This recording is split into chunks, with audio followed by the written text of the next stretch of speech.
The following module is set up to help you and assist you in the process of writing literature reviews. In this module, our objectives are as follows. You're going to be able to describe the three parts of the literature review, including the introduction, body, and conclusion, and what occurs in each section. And then you will also be able to write a well-organized and succinct literature review. I'd be remiss without mentioning that the information that's contained in this lecture is adapted from notes on literature reviews that are developed by Professors Debbie Rowe and Carolyn Everston of Vanderbilt University. In a literature review, it's helpful to remember that the first step is reading a lot. You want to have a solid grounding in the scholarship on your topic of study. What have the scholars in your research area found before? What theories have been developed that may be relevant to your topic? At first, reading through all of this literature may be daunting, so it's helpful to begin your work considering this quote from Chris Hart on doing a literature review. He writes, "Competence in reading research takes time and a willingness to face challenges, acquire new understandings, and have sufficient openness of mind to appreciate that there are other views in the world. This begins by recognizing that the reviewer undertakes a review for a purpose, and an author writes for a purpose." So a literature review, at its core, is the beginning of a scholarly paper, which includes the current knowledge within a field of research, including substantial findings, as well as theoretical and methodological contributions to a particular topic. Literature reviews are a secondary source, and they do not report new or original experimental work. It's not the space to present your findings, but it is a space to preview how your research will address some unanswered question, how it will refute a prevailing aspect of scholarship, and build upon the existing research. And this is very important. A good literature review is, at heart, an argument. It is a persuasive piece of writing and not a report of facts. So the very first part of a literature review is the introduction. In the introduction, you will do the following things. You're going to introduce and describe the problem upon which the review focuses. What are the issues? And what is the context for these issues, i.e., why is the problem significant? Second, you'll identify and justify the literature review or the literature that's included in the review. Specifically, you want to answer, how does this particular literature shed light on the focal problem?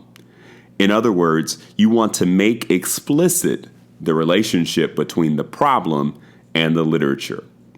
You'll also want to note that these few points, points 1 and 2, require you to have a conceptual framework for the problem.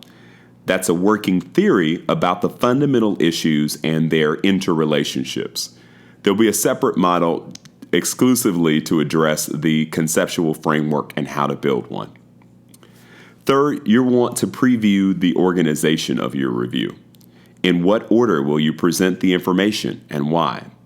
And what arguments will this information support? Next is the body section of the literature review. The body of your review is where you'll offer your own interpretation of or give shape to the research literature you've selected. Using the organization you've plotted and anticipated in the introduction, you'll want to lay out the research as it responds to the core issues. As you write, keep in mind the following characteristics of really good literature reviews. First, the review synthesizes the research rather than simply reporting what others have found. And equally important, it doesn't simply cherry pick supportive authors. So though you'll want to communicate how your research builds, if there are not supportive findings or things that are contradictory to your particular hypothesis, you'll still want, in the interest of academic honesty, to include those authors and to shape your persuasive argument. Secondly, the review makes clear the author's or your point of view by first summarizing why it's relevant to the proposed study, and then secondly, explicitly critiquing the research that has come before. You'll want here to fill in the gap with the extant literature. Third, the review provides details which support any generalizations that are made. Again, a generalization is something that you can take beyond just the particular context in which your research is studying. Fourth, the review gives credit to the ideas of other authors appropriately. Of course, we'll always want to do this in an academic context, to give credit to those ideas that have already come before. It quotes from other sources sparingly. So again, you don't want to make it simply a book report and to have a variety of different quotations. You want to summarize instead. 6, it uses examples or stories to illustrate a point that is explicitly discussed and the connections made clear.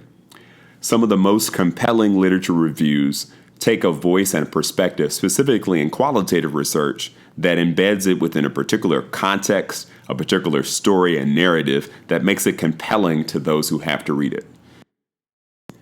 Plenty of us have read dry or boring literature reviews, and that is not the goal in qualitative research.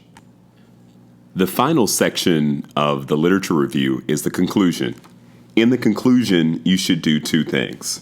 First, summarize the significant points that are clarified by your review. And finally, you should indicate the implications for the problem at hand.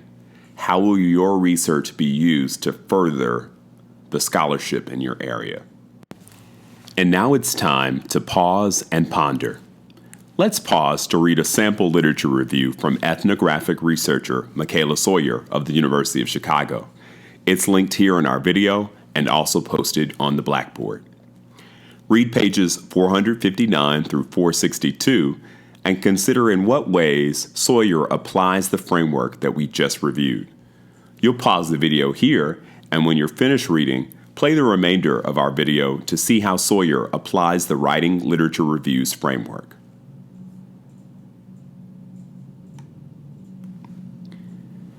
So our questions are, does Sawyer's introduction to the literature review set up the problem or challenge? Yes, Sawyer is setting up the problem experienced by qualitative researchers, and that who they are contributes to the types of information and the data they can collect. Sawyer makes clear some of the historical underpinnings for how female researchers may struggle to gather data from certain male informants. Does Sawyer make clear in the body how her own scholarship will build on the extant literature? Yes, Sawyer indicates that her own experience of pregnancy and motherhood created a pathway towards gaining additional data and insights with her sample of young incarcerated males. And thirdly, does Sawyer indicate the implications of her research for future scholarship in the conclusion? Again, yes, the implications Sawyer suggests that there may be other aspects of feminine identity that make it possible for other female researchers to gather meaningful data from male informants, and that this area of research should be explored. She doesn't make a generalization that pregnancy and motherhood will open all existing barriers, but that's not the purview of a qualitative researcher. Rather, she is extrapolating that from her experience in one particular context, that is, juvenile detention centers, that other areas may present similar opportunities. Finally, in closing, as we wrap this all together, a literature review should set up the problem in the introduction. It should explain how the study will build on the extant research in the body and indicate the implications of research to future scholarship or practice. Remember, a good literature review is, at its heart, an argument. It is a persuasive piece of writing and not a report of facts. I hope that this module and the example we've reviewed together will assist you in your own work of building a well-organized and succinct literature review.